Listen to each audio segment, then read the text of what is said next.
Hello everyone, Mark here, Mark's Max Muscle, and before I dive into this fan-requested comparison, I'm going to give you guys a little bit of a history lesson, as if you guys didn't know this stuff already. Frank Zane was the 1977 Mr. Olympia champion. Here he is getting his hand raised. He would go on to retain that title in 1978, and again in 1979. That's 3 Sandows for Frank Zane. He had a stronghold on the Olympia title. 1980 came along and he got injured. A very serious injury. He could have actually died. Anyway, he was down in weight. He definitely did not look himself. One Arnold Schwarzenegger capitalized on this, came out of retirement and won the title.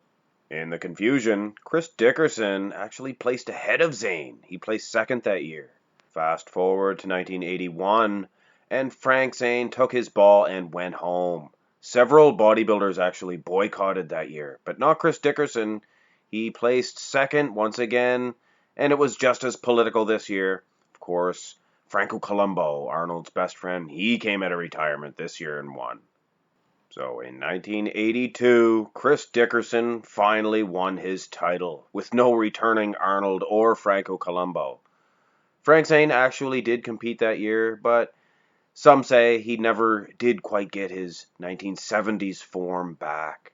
So at this time, we are going to answer this fan request. Make a video on the 1979 Frank Zane versus the 1982 Chris Dickerson. And I believe this is to see if Frank Zane had have maintained his 70s form. Would he have hung on to that title well into the early to mid 80s, judging by the front relaxed? I think it would be an easy victory for Frank Zane. He's a larger man. He's much more aesthetic. Looks like he's carrying a little bit more muscle as well, in the upper body, that is. Chris Dickerson, good set of legs, but a very unaesthetic physique, if you ask me.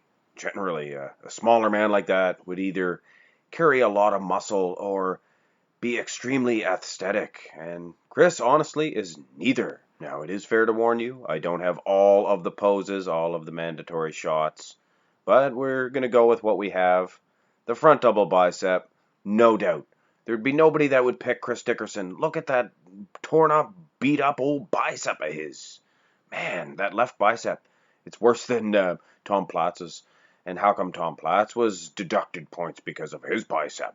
Look at them old pointy elbows as well on Chris. Can't say enough bad things about this guy's physique. A nice guy though, I do hear. Anyway, Frank Zane looks outstanding in this. Look at the conditioning, the aesthetics. I don't know a bodybuilder on the face of the earth that would be more aesthetic than Zane. I was not even going to use this picture of Chris Dickerson. It's actually a picture from a magazine, I believe.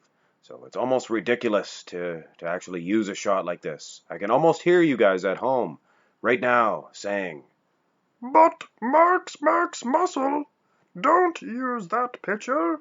It is no good, and Chris is gay." well, yes, Chris is gay. But hey, if you have a problem with that, then maybe you have a problem with you. Either way, Frank Zane, outstanding in the front lat spread. I think without a doubt this blocky physique of Chris Dickerson would lose, hands down, to Frank Zane in this pose, no doubt. Like I said, there wasn't that many pictures to go around, so I figured I would throw this one in there. I don't know what it means or what it's supposed to represent. Frank Zane's arms actually look quite a bit larger here. Chris Dickerson actually displaying some aesthetics, except for that big pointy elbow. He was known for that. Not very aesthetic at all. Anyway, I'm done taking notches away from Chris Dickerson. Let's go on to the next comparison, which just so happens to be a back shot, rear double bicep pose. This is not a straight-on shot of Chris Dickerson, but it's plain to see he did not have a bad rear double bicep at all. Nice lower lat insertions there. Nice outer shell. Nice good traps there. Not bad at all. Good set of legs as well. Displaying one of the finest sets of calves in all of the early 80s. And if not for Frank Zane's extremely hard ripped back, I would give Chris Dickerson a point here, for sure. But, again, look at Frank Zane.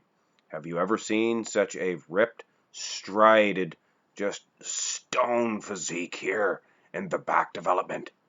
I mean, yes, he may have phoned it in with the leg development here a little bit, but my soul, that Christmas tree, at least it saves him from a loss here.